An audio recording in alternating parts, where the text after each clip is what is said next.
오늘 나를 따르라 라는 제목으로 우리가 말씀을 한번 묵상해 보겠습니다.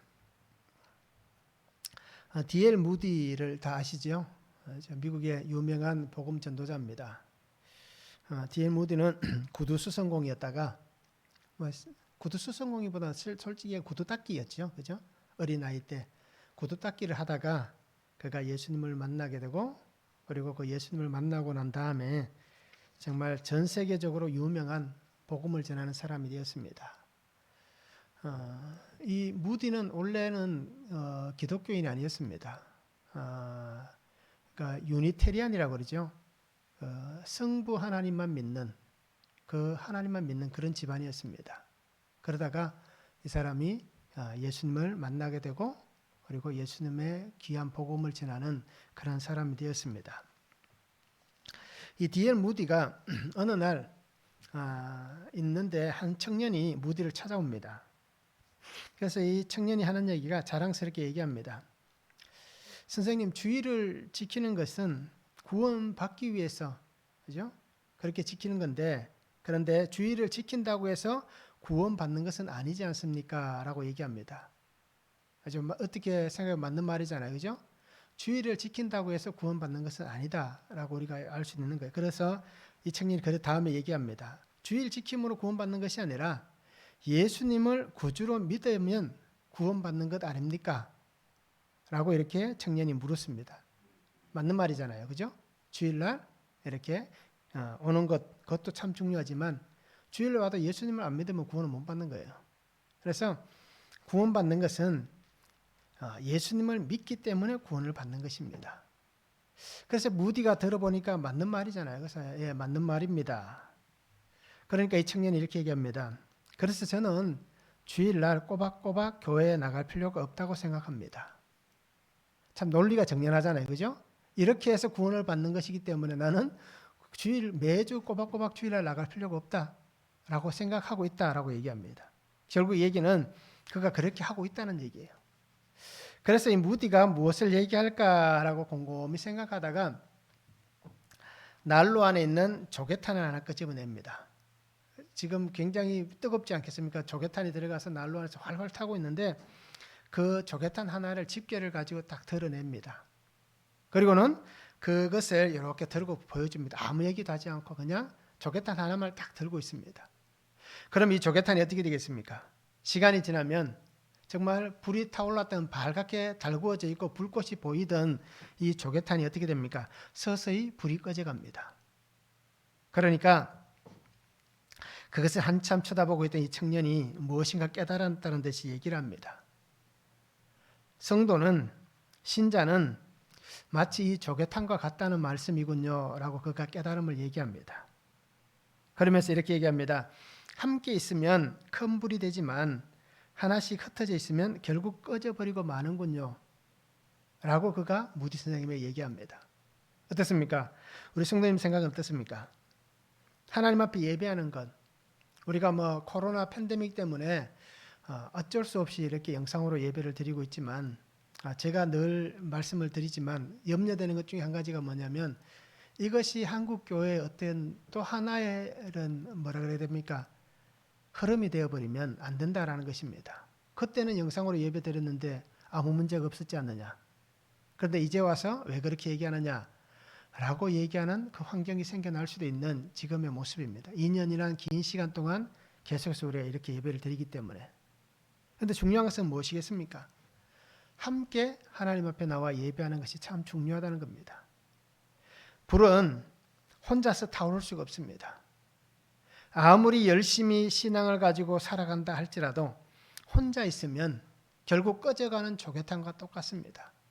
우리가 모닥불을 피워놓고 이렇게 가끔씩 불멍을 하잖아요. 그러면 불멍할 때 보면 여러 가지의 나무가 함께 어우러져 있으니까 불이 굉장히 잘 타오릅니다. 그런데 잘 탄다고 해서 그 중에서 나무 하나를 꺼내서 들고 있으면 꺼져가는 조개탄과 똑같이 됩니다. 결국 우리의 모습도 똑같습니다. 그리고 우리 성도님들은 이것을 잘 기억했으면 좋겠습니다. 우리가 지금은 어쩔 수 없다 할지라도, 그러나 이것이 우리에게 습관이 되거나 습성이 되지 않았으면 좋겠습니다. 항상 우리가 예배하는 곳은 어디냐?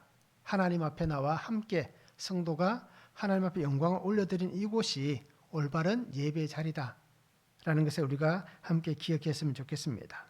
그래서 우리가 함께 할 수 있다는 것, 그죠? 함께 공동체를 이루어가면서 함께 예배할 수 있다는 것, 참 이것은 하나님이 우리에게 주신 특별한 은혜입니다. 그리고 이 은혜 안에서 오늘 우리가 그리스도인으로 살아가는 그 활활 타오르는 불의 능력이 나타납니다. 성경을 자세히 한번 보시기 바랍니다. 모든 성도가 함께 모여 기도할 때에, 특히 사도행전 같은 경우 그렇잖아요. 함께 모여 기도할 때 성령의 역사가 나타납니다. 땅이 흔들리고, 그죠? 불의 혀같이 갈라지는 성령의 불이 하늘로부터 내려옵니다. 혼자서 그러한 은혜를 경험했다라는 것은 있을 수는 있지만, 그러나 많은 부분에 그렇게 등장하지 않습니다. 그리고 우리는 함께 하나님 주신 공동체 안에서 예배하며 하나님의 능력을 붙잡고 살아가는 귀한 성도의 삶이 되면 좋겠습니다. 오늘 말씀을 한번 보시기 바랍니다. 예수님은 예수님의 12제자 중에 한 사람인 레위 마태를 부르십니다. 그리고 이 부르심 앞에 레위는 어떻게 합니까? 순종하여 따라갑니다. 그리고 그의 집에서 예수님과 함께 수많은 사람들이 함께 모여 음식을 먹으며 잔치를 합니다. 근데 그 모습을 보고 바리새인들이 뭐라고 얘기합니까? 어떻게 죄인들과 함께 먹느냐? 라고 이렇게 비난을 합니다. 그러면서 이 문제가 또 어떻게 됩니까? 금식하는 문제까지 나아갑니다. 요한의 제자들과 바리새인들은 금식하고 있는데 왜 당신의 제자들은 금식하지 않습니까? 라고 예수님에게 물어봅니다. 그때 예수님 뭐라고 얘기합니까? 혼인잔치에 신랑이 있는데 왜 금식하느냐라고 얘기합니다. 그런데 금식할 때는 분명히 있다. 언제냐? 신랑을 빼앗기는 날. 그날에 금식할 수밖에 없을 것이다 라고 말씀합니다. 그러면서 세 번째 단락에서는 뭐라고 합니까? 안식일에 대해서 얘기합니다. 원래는 이 말씀을 이렇게 따로따로 세 번 나눠서 설교할 수 있는 분량인데 우리가 큐티 한 부분으로 한 본문으로 나와 있어서 이렇게 한 본문으로 말씀을 나눕니다. 안식일이 사람을 위하여 있다라고 말씀합니다. 그러면서 인자는 안식일의 주인이다라고 그렇게 말씀하고 있습니다. 나를 따르라라는 제목으로 우리가 말씀을 생각할 때 첫 번째 죄인을 부르러 왔습니다. 13절과 17절에 말씀합니다. 예수께서 다시 바닷가에 나가심에 큰 무리가 나왔거늘 예수께서 그들을 가르치시니라. 또 지나가시다가 알페의 아들 레위가 세간에 앉아 있는 것을 보시고 그에게 이르시되 나를 따르라 하시니 일어나 따르니라. 그의 집에 앉아 잡수실 때에 많은 세리와 죄인들이 예수와 그의 제자들과 함께 앉았으니 이는 그러한 사람들이 많이 있어 예수를 따름이르라. 바리새인의 서기관들이 예수께서 죄인 및 세리들과 함께 잡수시는 것을 보고 그의 제자들에게 이르되 어찌하여 세리 및 죄인들과 함께 먹는가? 예수께서 들으시고 그들에게 이르시되 건강한 자에게는 의사가 쓸데없고 병든 자에게라야 쓸데있느니라. 나는 의인을 부르러 온 것이 아니요 죄인을 부르러 왔노라 라고 말씀합니다. 예수님은 말씀을 전하시면서 다시 시내로 들어오십니다. 그러면서 그 시내로 들어올 때에 여기는 가버나움입니다. 아직. 그래서 가버나움에서 갈릴리 바다로 나가셔서 말씀을 전하시고 하시면서 계속해서 이렇게 일상이 반복되고 있습니다. 다시 시내로 들어오시면서 예수님은 세관에 앉아있는 레위를 보십니다. 그리고 그 레위에게 얘기합니다. 나를 따르라 라고 말씀합니다. 그러니까 이 레위가 일어나 따랐다라고 얘기합니다. 마태복음 9장 9절에서 13절에 보면 이 레위라는 이름이 안 나오고 마태라는 이름이 나옵니다. 그래서 원 이름은 레위이고 마태는 예명이다라고 우리 생각할 수 있습니다. 다르게 얘기하면 시몬이 본명이잖아요. 베드로는 예명이잖아요. 이렇다라고 생각하시면 될 거예요. 근데 이 마태라는 뜻은 하나님의 선물이다라는 뜻이 있습니다. 그래서 하나님께서 예수님께서 레위를 부르실 때 그에게 이 마태라는 이름을 주신 것은 너는 하나님의 선물이다. 즉 자신뿐 아니라 앞으로 그를 통해서 일어날 수많은 은혜의 역사들을 통해서 하나님의 선물이다라고 그렇게 말씀을 하는 것입니다. 레위는 이 부르심에 적극적으로 순종합니다. 그래서 자기의 집에 수많은 사람들을 초대합니다. 레위의 직업이 뭐였습니까? 세리였습니다. 이 세리의 직업을 가지고 있었던 그가 정말 자기의 어떻게 보면 세상에 살아갈 만한 좋은 자리, 비록 사람들에게는 손가락질을 받는다 하더라도 그죠? 오늘날도 마찬가지지만 물질이 있으면 살아가는데 아무 불편이 없잖아요. 그러니까 로마의 힘도 있고 또 물질을 걷는 사람이기 때문에 풍족한 삶을 사는 사람입니다. 그런데 예수님께서 부르실 때에 두말하지 않고 그가 예수님을 따라갑니다. 예수님의 부르심에 자신의 삶을 정리합니다. 그리고는 오직 하나님 앞에서 내가 앞으로 어떻게 살아야겠다. 그래서 하나님께서 나를 부르신 그 은혜 안에서 내가 어떤 생명의 길을 걸어가야겠다. 예수 그리스도께서 내게 주신 이 생명의 은혜를 내가 어떻게 갚아야겠다. 라는 그 결정을 하는 것을 오늘 보여주고 있습니다. 오늘 나와 있는 본문에는 레위의 그 마음이 어떤지는 보여지지 않습니다. 그런데 그가 한 행동을 보시면 우리가 잘 알 수 있습니다. 삭개오도 그랬잖아요. 예수님을 만나고 난 다음에 내가 어떻게 하겠습니다. 라고 그렇게 공포를 하잖아요. 자, 그와 같은 모습이 오늘 레위가 자신의 집에 많은 사람들을 초대하여서 예수님과 함께 이렇게 음식을 나누는, 어떻게 보면 잔치하는 것과 똑같은 이 모습을 보여주는 것입니다. 레위는 새로운 삶의 변화를 일으킵니다. 그리고 새로운 삶의 출발을 위해서 섬기고 있습니다. 이제까지 여러분들이 알던 레위는 이제 없습니다. 그래서 예수님과 제자들, 사람들을 초대해서, 자기의 친구들을 초대해서, 수많은 죄인들을 초대해서, 그 시대에 어떻게 보면 미천한 자들을 다 초대해서 그들에게 이제 레위는 없습니다. 여러분들이 보았던 세리, 세금을 거두던 레위는 이제 없고, 이제는 예수님과 함께 새로운 인생을 시작하는 마태만 있을 뿐입니다. 라는 것을 오늘 보여주고 있습니다. 정말 감사가 넘치는 자리예요. 그곳에 모인 친구들은 그저 좋은 자리이기 때문에 감사가 넘치고, 또 한 사람이 하나님의 은혜 안에서 하나님의 일을 한다는 것에 있어서 감사하는 자리입니다. 행복한 은혜가 있는 이 자리에 사람들은 왜라는 질문을 던집니다. 왜? 라고 부르짖고 있습니다. 누가 그렇게 합니까? 바리새인의 서기관들이 왜라고 부르짖고 있습니다. 그 질문이 단순합니다. 어떻게 죄인들과 함께 먹느냐? 너네 선생은 참 이상하다. 어떻게 죄인들과 함께 먹느냐? 선생이란 자가 그렇게 하는 것이 올바른가? 라고 얘기하고 있는 것입니다. 하나님의 나라 복음을 전한다라고 얘기하면서 어떻게 하나님 앞에서 비천한 자들, 또 우리가 보아도 종교적으로 보아도 비천한 자들, 죄인이라고 얘기하는 그 사람들과 어떻게 너네 선생은 저렇게 행복하게 먹고 마시느냐 라고 얘기하고 있는 것입니다. 예수님의 사랑의 은혜의 자리가 은혜가 있는 자리입니다. 정말 하나님이 주신 복된 자리입니다. 그런데 그 자리에 비난하고 정죄하는 악함이 있는 것입니다. 우리가 살아가는 삶에도 마찬가지입니다. 하나님 주신 은혜가 있는 자리에 그 뒷면에 죄와 악이 우리를 유혹하고 있을 수도 있다라는 것입니다. 오늘 이 사람들은 자신들의 의를 가지고 사람을 판단합니다. 우리는 바리새인이고 바리새인 중에서도 또 서기관이다. 그러기에 우리는 이러한 의를 가지고 있다.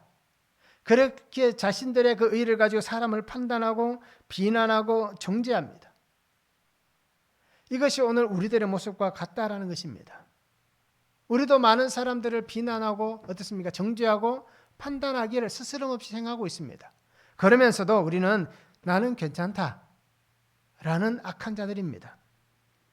이들의 악한 소리가 예수님에게 들려졌습니다. 왜 내가 이들과 함께 먹는 것 같느냐? 왜 내가 이들과 함께 식탁의 자리에 앉았느냐? 그 이유는 아주 간단하다. 이 사람들은 내가 필요하기 때문이다. 이 사람들은 나를 필요로 하고 있기 때문에 내가 이들과 함께 먹는다.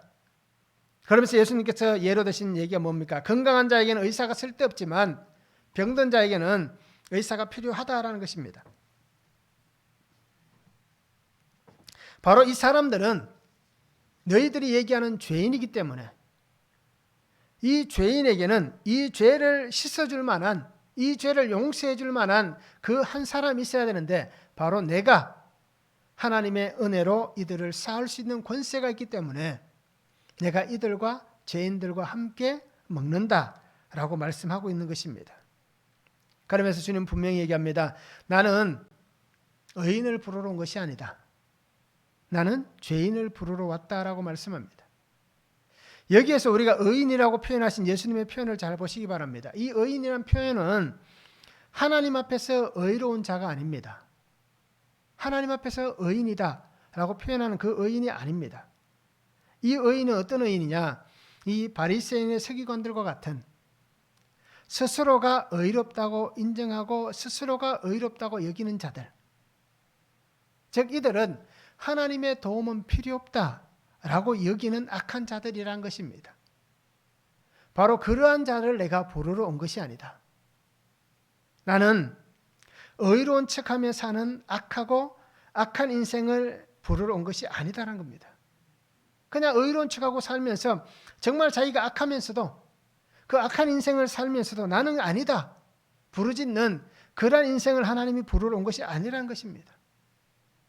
그저 전적으로 나는 하나님 앞에서 죄인입니다. 나는 죄인입니다.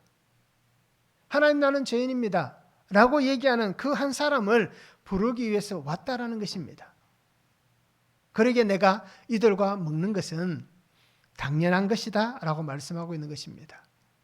왜요? 그들은 자기가 죄인인 줄 알잖아요. 그 시대의 세리와 창리와 약한 자들은 어떻습니까? 자기들이 다 죄인이라는 것을 알았습니다. 그러기에 주님은 이렇게 말씀하시는 겁니다. 누가복음 5장 8절에 보면 시몬 베드로가 이를 보고 예수의 무릎 아래 엎드려 이르되 주여 나를 떠나소서 나는 죄인이로소이다 라고 고백합니다. 바다에서 물고기를 잡았는데 한 마리도 못 잡았습니다. 그런데 예수님께서 오셔서 뭐라고 얘기합니까? 깊은 데로 가서 그물을 내려 고기를 잡으라 라고 말씀합니다. 그래서 그 말씀대에 의지해서 베드로가 고백하잖아요. 내가 밤새도록 잡은 것이 없지만 주의 말씀에 의지해서 내가 그물을 내려보겠습니다. 그리고는 정말 그물이 찢어질 정도로 고기가 잡힌 거예요. 그러니까 베드로가 이렇게 고백합니다. 주여 나를 떠나소서 나는 죄인입니다. 자신의 실체를 분명히 알았습니다. 오늘 우리는 분명히 하나님 앞에서 이 말씀을 잘 보기를 원합니다.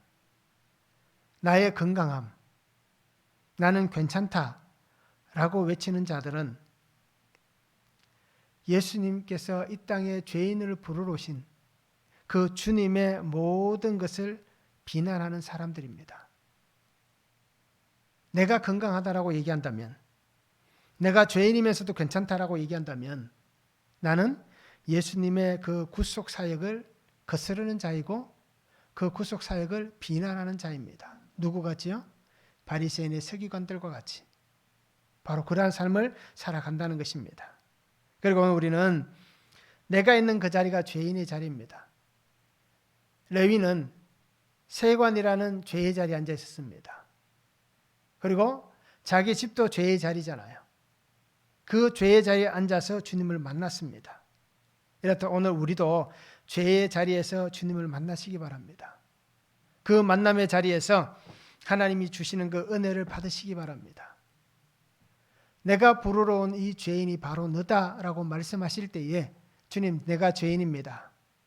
나를 기억해 주십시오. 라고 십자가 우편에서 고백했던 그 강도같이 주님 나를 기억해 달라고 우리도 고백할 수 있는 그러한 신앙과 믿음이 됐으면 참 좋겠습니다. 말씀을 한번 적용해 보시기 바랍니다.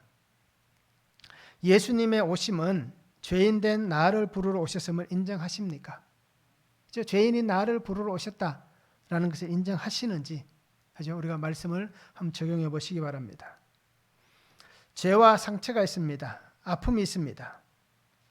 나의 죄와 상처, 아픔, 그것으로 인해서 나를 예수님께로 불러주신 때는 언제입니까? 내게 있는 아픔, 내게 있는 죄, 내게 있는 상처, 그것을 통해서 주님께로 나를 언제 불러주셨는지 우리가 말씀을 한번 적용해 보시기 바랍니다. 분명한 그때가 있습니다.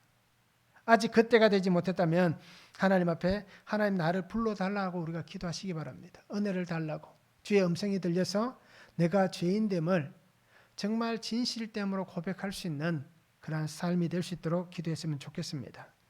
두 번째는 새 포도주는 새 부대에 담습니다. 18절에서 22절에 말씀합니다. 요한의 제자들과 바리새인들이 금식하고 있는지라 사람들이 예수께 와서 말하되 요한의 제자들과 바리새인의 제자들은 금식하는데 어찌하여 당신의 제자들은 금식하지 아니하나이까? 예수께서 그들에게 이르시되 혼인집 손님들이 신랑과 함께 있을 때에 금식할 수 있느냐? 신랑과 함께 있을 동안에는 금식할 수 없느니라. 그러나 신랑을 빼앗길 날이 이르리니 그날에는 금식할 것이니라. 생배 조각을 낡은 옷에 붙이는 자가 없나니 만일 그렇게 하면 기운 새 것이 낡은 그것을 당기어 헤어짐이 더하게 되느니라. 새 포도주를 낡은 가죽 부대에 다 넣는 자가 없나니 만일 그렇게 하면 새 포도주가 부대를 터뜨려 포도주와 부대를 버리게 되리라. 오직 새 포도주는 새 부대에 넣느니라 라고 말씀합니다. 즉 이것은 변화되어야 할 새로운 가치관입니다. 이전 것이 아닌 새롭게 된 변화, 그죠? 그 가치를 가지고 살아갈 수 있는 삶이 되면 좋겠습니다. 사람들은 이렇게 금식에 대해서 정말 중요하게 생각합니다. 오늘날 때 금식에 대해서 굉장히 중요하게 생각할 거예요. 그래서 금식하시는 분들은 아마 금식 못하는 분들에게 어떻게 너는 예수 믿으면서 금식도 못하느냐 라고 이렇게 비웃으시는 분들도 가끔씩 있을 거예요. 그런데 뭐 한 끼 두 끼 금식하는 사람들도 그런데 뭐 일주일씩 열흘씩 뭐 심지어는 40일 금식하시는 분들도 있더라고요. 제 곁에 있는 분들 중에도 40일 금식 기도하신 분들이 몇 분 계십니다. 저는 아직 못 해봤어요. 저는 기껏 해봐야 뭐 4일 5일밖에 못 해봤습니다. 그런데 이렇게 금식에 대해서 사람들이 굉장히 중요하게 생각합니다. 심지어 바리새인들은 어떻게 합니까? 일주일에 2번씩 금식했습니다. 화요일, 목요일 이렇게 정해진 시간에 이 바리새인들은 금식을 했습니다. 그래서 우리가 금식이라는 것은 일정한 시간 동안, 그저 기간 동안에 음식물을 섭취하지 않는 것이 금식입니다. 그래서 어떤 그냥 어떻습니까? 맹물이 아닌, 그죠? 물에 어떤 그 영양분이 섞여 있는 것, 이것은 다 금식할 때는 부당한 것입니다. 그렇잖아요. 그래서 오로지 깨끗한 물만 먹는 것이 금식하는 것입니다. 그래서 이 금식은 특정 종교적 계명이고 어떤 서원을 지킬 때에 또 이렇게 금식을 했습니다. 그래서 우리 성도님들도 아마 금식하시는 분들이 어떤 특별한 기도 제목이 있어서 또는 하나님 주신 그 은혜를 사모하면서 그렇게 금식하기도 하고요. 때로는 뭐 정해진 절기에 따라서 교회력에 따라서 이렇게 뭐 사순절 때 금식하시는 분도 있고 고난 주간에 하시는 분도 있고요. 또 여러 가지 뭐 절기를 따라서 그렇게 금식하시는 분들이 분명히 있을 거예요. 그런데 이 금식이 이 상황 때 어떤 모습인지를 보시기 바랍니다. 예수님의 시대의 금식이 정말 하나님이 기뻐하실 만한 그러한 금식이었는지 아니면 하나님이 원치 않는 모습이었는지를 한번 잘 보시기 바랍니다. 마태복음 6장 16절에 보면 금식할 때에 너희는 외식하는 자들과 같이 슬픈 기색을 보이지 말라. 그들은 금식하는 것을 사람에게 보이려고 얼굴을 흉하게 하느니라. 내가 진실로 너희에게 이르노니 그들은 자기 상을 이미 받았느니라 라고 말씀합니다. 예수님께서 말씀하신 장면이에요. 사람들이 금식하는데 어떻게 합니까? 정말 곧 쓰러질 것 같은 그런 표정을 짓고, 그죠? 나 금식한다 라는 것을 그냥 얼굴만 봐도 알 수 있도록 그렇게 한다는 겁니다. 그런데 그것은 옳지 않다라고 얘기합니다. 그냥 보아도 저 사람이 금식하는가 금식하지 않는가 구분이 되지 않을 정도로 늘 평상시의 모습을 보이는 것이 올바른 금식의 모습입니다. 그래서 오히려 우리 성도님들이 금식을 하신다면 더 깨끗하게 씻으시고, 그죠? 더 반짝반짝하게 하시기를 바랍니다. 그래서 금식하는 게 아니라 더 잘 먹고 있는 것 같은 모습을 보이는 것이 어떻게 보면 예수님이 하시는 말씀에 더 가까운 것 같아요. 그래서 우리는 이 금식이 이 시대에 어떤지를 한번 보시기 바랍니다. 예수님이 볼 때는 정말 온전치 않은 금식의 모습입니다. 그러니까 시대상을 잘 보여주고 있습니다. 바리새인들이 일주일에 2번 금식하지만 말씀하는 게 어떻습니까? 시장 어귀에 서서 크게 기도하고 시장에 서서 사람들에게 우리 금식합니다 라는 것을 보여주는 그때의 모습이었습니다. 그러기에 금식에 대해서 말하면서도 정작 어떻습니까? 이 금식이 정말 하나님을 향한 믿음 안에서 온전함으로 되어지는 게 아니라 보여지기 위한, 어떻게 보면 자신들의 앞에서 얘기했던 의인과 같은, 그죠? 그러한 모습으로 이렇게 금식을 하고 있다라는 것입니다. 그래서 보여주기 위한 것, 나 이만큼 잘하고 있습니다. 자신의 의의를 뽐내고 있는 것입니다. 그런 것들에게 오늘 예수님께서 뭐라고 얘기합니까? 요한의 제자들과 바리새인들이 금식하고 있는 것을 얘기하면서 그렇게 얘기하잖아요. 그때 예수님 뭐라고 얘기합니까? 신랑과 함께 있는데, 혼인집에 신랑과 함께 있는데 어떻게 금식할 수 있느냐? 잔치를 베풀면서 어떻게 금식을 하면서 슬픈 기색을 띠고 모든 사람들이 차려놓은 음식을 먹지 않는, 어떻게 보면 혼인집에 폐해를 끼치는 그러한 행동을 할 수 있느냐라는 것입니다. 신랑과 함께 있을 때는 금식할 수 없다라는 것입니다. 그때의 금식은 부당한 것이다. 정말 행복한 이 아름다운 잔치를 파괴하는 것이다 라고 그렇게 말씀을 하고 있는 것입니다. 자신들의 의를 드러내기 위해서, 사람들에게 보이기 위해서 그렇게 살아가는 모습들, 그러면서 당신들은 왜 안 합니까? 우리는 이렇게 하는데 너는 왜 안 하느냐? 라고 논쟁을 불러일으키는 이 사람들의 금식은 하나님이 기뻐하지 않는, 하나님께서 그들의 그 희생을 받지 않으시는 그러한 삶의 모습이 될 수밖에 없다는 것입니다. 그러나 주님은 분명히 다시 한번 얘기합니다. 금식할 때는 분명히 있다. 그때가 언제냐? 신랑을 빼앗기는 날, 슬픔의 날 너희는 금식해야 된다라고 얘기합니다. 즉 잔치가 끝나는 날, 잔치의 즐거움을 빼앗기는 날. 정말 우리는 이렇게 영원히 행복할 줄 알았는데, 이 잔치 속에서 영원히 기쁠 줄 알았는데 신랑을 잃어버리는 그 순간 우리는 그 슬픔의 날에 금식해야 된다. 그러면 신랑을 빼앗기는 날이 언제냐? 예수님의 십자가에 죽으시는 그날, 앞으로 다가올 그날이 바로 금식할 날이다라고 얘기하고 있습니다. 주님을 빼앗겨버리는 그날, 십자가의 구속의 역사가 사라지는 것 같은 그날, 사탄이 세계를 지배하고 이 세계에서 자기가 승리했다라고 외치는 것 같은 그날에 우리는 금식해야 된다라고 말씀하고 있습니다. 잃어버린 날, 빼앗기는 날, 그날은 슬픔의 날이기 때문에 하나님께서 우리에게 주신 그 은혜를 구하며 하나님의 은혜가 다시 한번 이 땅 가운데, 잔치 가운데 일어날 수 있도록 신랑을 빼앗기지 않고 영원히 함께 살아갈 수 있는 그날이 되게 해달라고 금식하며 하나님 앞에 구해야 된다라고 분명히 말씀을 하고 있습니다. 그러게 우리는 이날 하나님 앞에 금식할 수 있는 그런 성도가 되면 좋겠습니다. 또 언제 금식해야 되느냐? 주님을 잃어버리고 주님을 빼앗겼다는 것은 더 이상 말씀이 들리지 않는 그때입니다.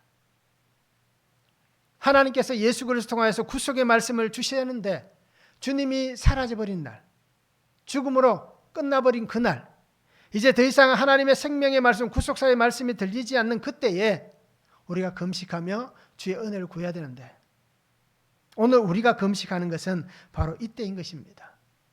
우리는 지금 신랑을 잃어버리지는 않았잖아요. 그럼 우리에게는 어떤 일이 있습니까? 주의 말씀이 들리지 않는다면, 하나님께서 오늘 우리에게 말씀을 통하여서 역사하시는 구속의 말씀이 내게 들리지 않는다면 오늘 우리는 금식이 필요한 것입니다. 금식하며 하나님 앞에 내 죄를 보게 해달라고, 구속사의 주님을 만나게 해달라고, 구속의 주님의 그 말씀의 은혜가 들리게 해달라고 우리가 그렇게 기도할 수 있어야 하는 것입니다. 분명히 금식은 하나님의 때가 있습니다. 하나님께서 말씀하시는 그때에 나를 찾아와 주시고 나를 만나 주시며 내게 하나님께서 금식하라고 말씀하시는 그때에 하나님 주신 사명을 이루어가기 위해서 또 금식하는 것입니다. 그리고 우리 성도님들이 이 은혜의 말씀을 잘 붙잡고 그렇게 걸어갔으면 좋겠습니다. 그래서 예수님께서 비유로 말씀합니다. 생배 조각을 낡은 옷에 붙이는 자가 없고 또 새 포도주를 낡은 가죽 부대에 넣는 자가 없다라고 그렇게 말씀합니다. 생배 조각은 어떤 조각입니까? 새로 짠 옷감입니다. 그러니까 그냥 뭐라 그래야 됩니까? 그냥 배틀에서 바로 짜내 나온 것. 그러니까 손질하지 않은 천.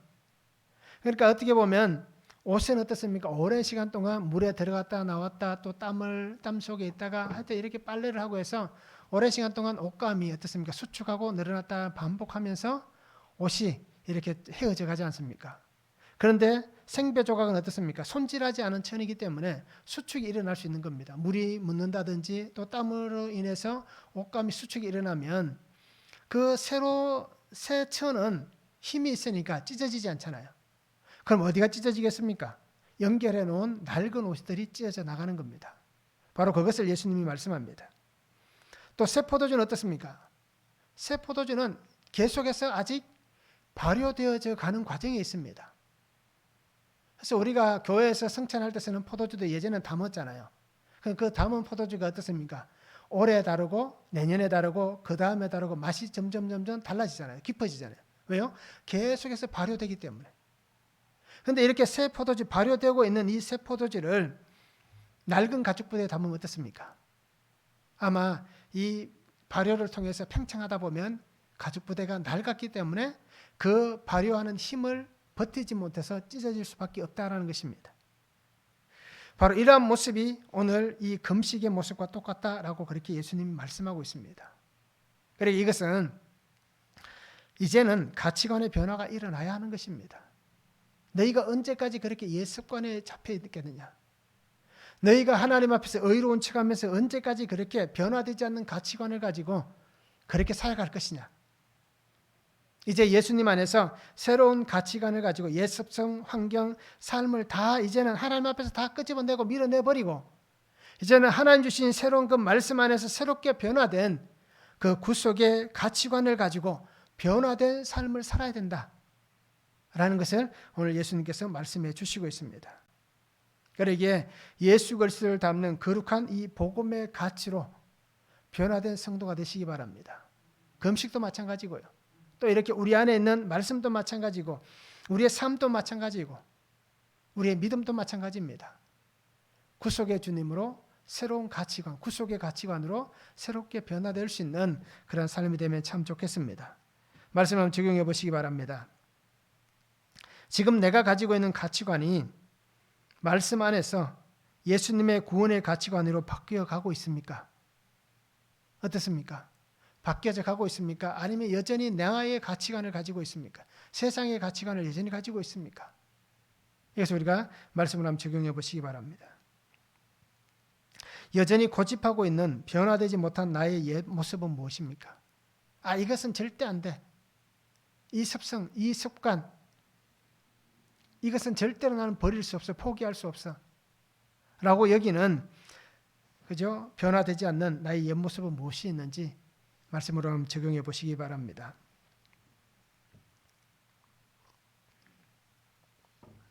세 번째는 안식일에 대해서 말씀합니다. 23절에서 28절에 말씀합니다. 안식일에 예수께서 밀밭 사이로 지나가실새 그의 제자들이 길을 열며 이삭을 자르니 바리새인들이 예수께 말하되 보시오 저들이 어찌하여 안식일을 하지 못할 일을 하나이까? 예수께서 이르시되 다윗이 자기와 및 함께한 자들이 먹을 것이 없어 시장할 때에 한 일을 잃지 못하였느냐? 그가 아비아달 대제사장 때에 하나님의 전에 들어가서 제사장 외에는 먹어서는 안 되는 진설병을 먹고 함께한 자들에게도 주지 아니하였느냐? 또 이르시되 안식일이 사람을 위하여 있는 것이요 사람이 안식일을 위하여 있는 것이 아니니 이러므로 인자는 안식일에도 주인이니라 말씀합니다. 안식일은 누구를 위하는가라는 것을 우리가 한번 생각해 보시기 바랍니다. 제자들이 안식일에 밀밭 사이로 지나갑니다. 그러면서 이삭을 잘랐습니다. 오늘 마가복음에는 이렇게 이삭을 잘랐다라고 표현하고 있는데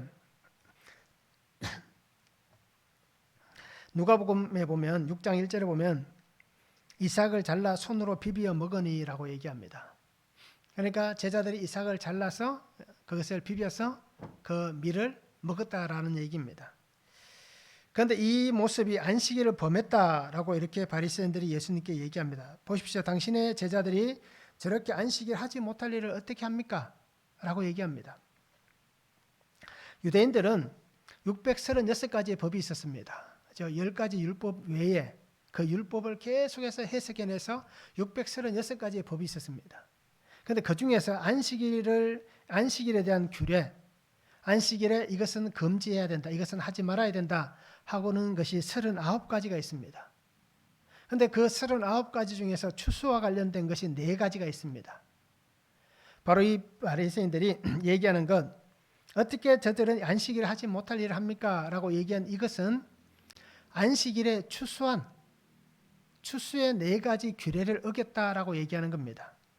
어떤 겁니까? 추수하는 것, 키질하는 것, 그리고 탈곡하는 것, 거충가루를 빻는 것. 그러니까 어떻습니까? 곡식을 자르고 어떻습니까? 빻고 그리고 이 키질해서 다 우리가 일상적으로 하잖아요. 그런데 이 4가지를 범했다는 겁니다. 뭡니까? 이삭을 잘랐다는 것, 추수했다는 겁니다. 즉 그리고 이렇게 손으로 비볐다, 키질하고 탈곡했다는 겁니다. 비벼갖고 이것을 후 불었을 거 아닙니까? 가루를. 그럼 이게 날아가잖아요. 그리고 가루를 빻는 일, 음식을 취하는 일, 이것을 했다라는 겁니다. 그러니까 이 추수의 4가지 안식일 금지법을 어겼다라고 그렇게 얘기를 하는 겁니다. 자, 신명기 23장 25절에 보면 내 이웃의 곡식밭에 들어갈 때에는 내가 손으로 그 이삭을 따도 되느니라. 그러나 내 이웃의 곡식밭에 낯을 대지는 말지니라 라고 얘기합니다. 즉 이 얘기는 뭐냐면 신명기에서는 이렇게 곡식밭에 들어가서 이렇게 곡식을 잘라내는 것, 낯을 가지고 추수한 게 아니기 때문에 이것은 전혀 불법이 아니었습니다. 그리고 이때 당시에는 이것에 대해서 안식일법을 어겼다라고 얘기하는 것도 없었습니다. 이 법은 누가 만들었습니까? 자신들이 만들어낸 겁니다. 자기들이 규례를 만들어서 어떻게 보면 조금 더 하나님 앞에 신앙으로 올바른 신앙의 삶을 살자라고 해서 만들어낸 법들인데 결국 나중에 어떻게 됩니까? 그 법이 자기들이 하나님 앞에 드리는 신앙을 위해서 있는 게 아니라 나중에는 그 법을 위해서 사람이 있는 것과 같은 어떻게 보면 주객 전도가 된 그런 모습이다라고 얘기하는 것입니다. 그들은 불법이 아니었음에도 불구하고 39가지 규례를 적용해서 안식일에 대해서 예수님에게 논쟁을 펼칩니다. 예수님은 그들에게 분명히 얘기합니다. 너희가 성경을 읽어보지도 못했느냐? 너희들이 안식일을 범했다라고 얘기하는데 그러면 너희가 가장 존경하는 가장 어떻게 보면 의로운 자라고 여기는 또 가장 앞으로 일어날 그 일들에 대해서 기대하는 그 사람이 누구였습니까? 다윗이잖아요. 그래서 다윗이 했던 그 일을 예수님께서 예로 듭니다. 진설병 떡을 먹었다라는 겁니다. 아비아달 대제사장 때에 다윗이 도망가면서 자기만 먹은 게 아니라 누구도 먹었습니까? 자기와 함께 도망가는 사람들이 그 성전에서 나온 그죠? 그 진설병을 먹었다는 겁니다. 그러면 그것이 잘못되었느냐라고 얘기합니다. 그런데 이 사람들은 어떻게 합니까? 다윗의 이 행위에 대해서는 비난하지 않았다는 겁니다. 그런데 오늘 예수님의 제자들이 한 일에 대해서는 비난을 하고 있습니다. 예수님은 이 문제에 대해서 분명히 얘기합니다. 안식일은 생명을 살리는 하나님의 은혜의 날이다라는 것입니다. 그러기에 생명을 살리는 은혜의 날이었기 때문에 아비아달 대제사장이 제사장만 먹는 그 떡을 다윗에게 주었다는 겁니다. 다윗의 생명을 살리기 위해서. 그렇다면 오늘 예수님께서는 뭐라고 얘기합니까? 바로 이 안식일은 사람을 위하여 있는 날이라는 겁니다. 안식일을 위해서 사람이 있는 게 아니라 사람을 위하여 안식일이 있다는 겁니다. 왜? 하나님께서 창조하시고 그 7일째 되는 날 쉬셨다라고 얘기하잖아요. 그 말씀 우리가 분명히 잘 기억하시기 바랍니다. 그러면서 예수님이 이렇게 얘기합니다. 모든 것의 주인은 주님이십니다. 그러면서 안식일의 주인도 바로 나다라고 얘기해 주시고 있습니다. 하나님이 안식일의 주인입니다. 그리고 하나님께서 한 생명을 살리는 그 은혜의 날이 안식일입니다. 오늘 우리로 얘기하면 이 주일이 하나님이 한 생명을 살리는 주일입니다. 그리고 우리는 주인이신 주님과 함께 영원한 생명으로 나아가는 이 날을 주님이 기뻐하시는 이 날, 한 생명을 살리기 위해서 기뻐하시는 이 날을 하나님께서 우리를 먹이고 우리를 낫게 하고 또 우리를 하나님의 말씀의 능력으로 온전케 하시는 이 날을 우리도 그렇게 살아가야 한다라는 것입니다. 이삭을 잘라서 먹는 것과 똑같이 우리도 나가서 주님이 하셨던 것과 똑같이 한 생명을 먹이고 한 생명을 낫게 하고 한 생명이 하나님의 그 말씀의 능력으로 살아가도록 돕는 것이 안식일에 주일에 우리가 해야 될 일이다 라는 것을 분명히 말씀해 주시고 있는 것입니다. 그래서 이 안식일은 하나님의 사람들, 하나님께서 창조하시고 구원하신 하나님의 사람들을 위하여 있는 날입니다. 그리고 우리 성도님들이 이 안식일을 소중하게 생각하시기 바랍니다. 이 주일을, 그죠? 예수님이 부활하고 그 새벽 미명 첫날에 이 주일이지 않습니까? 그러게 우리가 이 주일을 귀하게 여기시기 바랍니다. 그런데 하나님께서 우리에게 주신 이 날이지만 이 날이 우리에게 정말 주어진 것은 아닙니다. 우리를 위하여 주신 것이지만 우리에게 주어진 것은 아닙니다. 이것을 우리가 오해하면 안 됩니다. 그래서 이 주일을 내 마음대로 할 수 있는 것은 아닙니다. 오늘 우리 성도님들이 많은 오해에 빠지고 또 그렇게 저도 그렇게 가끔씩 실수를 했었는데요. 주일은 하나님께서 내게 주신 날이기에 내 것이다 라고 여겼습니다. 그런데 시간을 통해서 보면 어떻습니까? 이 날은 하나님께서 우리를 위하여 주신 날이지만 우리에게 주어진 날이지만 그러나 이것이 내 날은 아니다는 겁니다. 이 날의 주인은 주님입니다. 그리고 우리가 하나님 앞에 나와서 온전히 믿음으로 예배하는 것, 그죠? 주의 날 하나님 앞에 나아오는 것, 삶의 자리에 머무르는 것이 아니라 하나님께로 오고, 그죠? 어떻게 보면 뭐 직장이라는 문제가 참 걸림돌이 될 수도 있겠지만, 그러나 내가 이 직장이라는 문제를 해결할 수 있다면, 내가 손해를 보고 다른 사람에게 어떻게 피해가 가지 않는 범위 안에서 내가 손해를 보더라도 이 주의를 지켜내야 된다면 지켜내야 되는 겁니다. 왜요? 이 날은 하나님께서 우리에게 주신 날이지만 하나님의 날이고 또 이 날에 하나님이 우리를 살리시는 날이기 때문입니다. 그러니까 우리가 이 주의 날, 이 안식일을 하나님께서 기뻐하시는, 그래서 하나님 앞에 온전하게 드리는 그러한 복된 성도가 되었으면 참 좋겠습니다. 그래서 지금 뭐 팬데믹으로 인해서 어쩔 수 없는 상황이 생겨났지만 그러나 이 어쩔 수 없는 상황을 우리가 그대로 계속해서 만들어 가지는 말기를 바랍니다. 어쩔 수 없는 상황이지만 그러나 하나님께서 원하시는 것이 무엇인가 라는 것을 잘 기억하셔서 우리가 믿음 안에 결단하셔서 이 주의 날을 우리가 하나님 앞에서 함께 주의 전에서 내가 약속하신 이 자리, 금정중앙교회라는 이 자리에서 우리가 함께 예배할 수 있는 그러한 복된 성도들의 삶이 되면 참 좋겠습니다. 말씀을 한번 적용해 보시기 바랍니다. 주일에 해서는 안 되는 여러 가지 규칙을 만들어 놓고 자신과 다른 사람을 정죄하지는 않습니까? 어떻게 주일에 그럴 수 있느냐? 라고 이렇게 우리가 정죄하고 있지는 않는지 말씀을 한번 적용해 보시기 바랍니다. 이 주일의 주인이신 예수님을 따라 돕고 섬겨야 될 사람은 누구입니까? 이 주일 안식일의 주인이신 예수님을 따라서 하나님이 살리기를 원하시는 이 날이잖아요. 그렇다면 나도 이 날을 따라서 내가 돕고 섬겨야 될 사람이 누구인지, 내가 누구를 돕고 섬겨야 할 것인지를 우리가 말씀을 한번 잘 적용해 보시기 바랍니다. 주님은 죄인인 나를 부르러 오셨습니다. 그래서 죄인인 내가 예수님의 그 구원의 복된 은혜 안에 거하게 하셨습니다. 그러면 나에게 주신 이 구원의 아름다운 이 은혜, 이 복된 소식을 우리가 내게 주신 이 삶의 자리에서 또 내가 살아가는 모든 환경에서 이 주님의 아름다운 이 사명을 잘 전할 수 있는 성도가 되었으면 좋겠습니다. 그래서 어느 곳에 있든지 어떤 상황에서든지 우리가 말씀 안에서 정말 내가 새롭게 변화된, 그죠?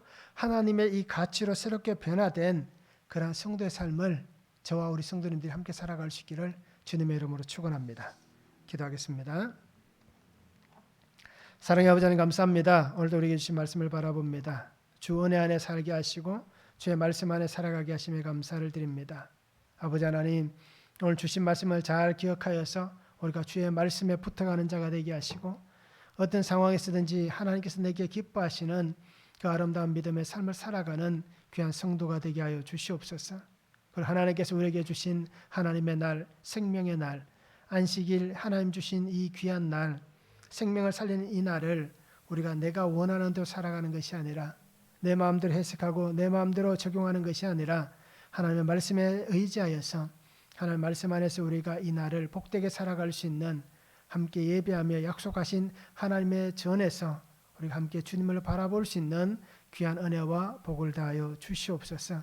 날마다 우리의 삶 가운데 찾아와 주시고 말씀하여 주시고 하늘의 신령한 은혜를 부어 주시옵소서. 감사를 드리며 예수 그리스도의 이름으로 기도하옵나이다. 아멘.